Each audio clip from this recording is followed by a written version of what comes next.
සර්ගේ අරයා ඉන්නවද තාම? කවුද අර?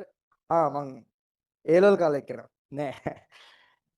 ඒක හොඳටම කෙලවෙන්න ගියේ ඒලවල් වලට හරියට මාසයක් විතර තියෙද්දි. මගේ වෙලාව කියන්නේ එහෙම උන්නේ නෑ. ඒක නැති වුණා නම් මට ලංකාවේ පළවෙනි වෙන්නත් තිබ්බා.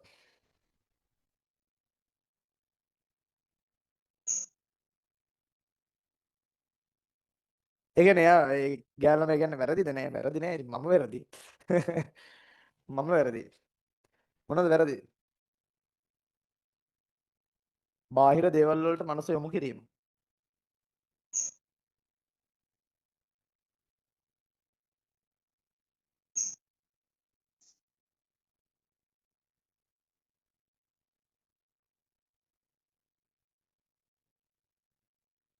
එයා ලස්සනයිද සර්? එයා ලස්සනයි. එයා ලස්සනයි එයා දැන් බැඳලා ඉන්නේ.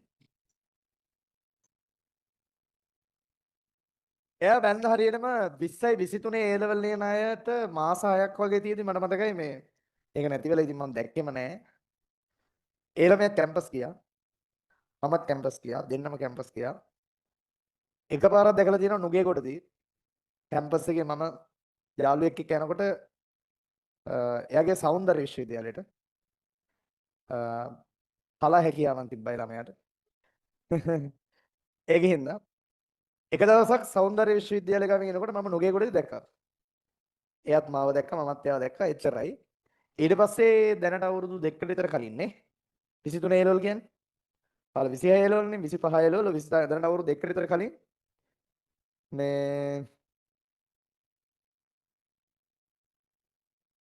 මට යාළුවෙක් කියලා තිබ්බා මෙන්න මචං අද මංගල දිනය කියලා තිබ්බා මේ දෙන්නේ තුන් දෙනේ මේ වල තිබ්බ ෆොටෝස්.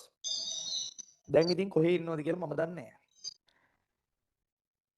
දැන් සමහර ළමයිනොත් ඇති. දැන් හැම කාලයක් කාලය ගියානේ. එහෙම තමයි ඔයාලව හිතන් ඉන්නේ ඒ ලෙවල් කාලේ ඉන්න කට්ටිය ඉන්නවනේ. එහෙම රැඳෙන්නේ නැහැ ඒවා.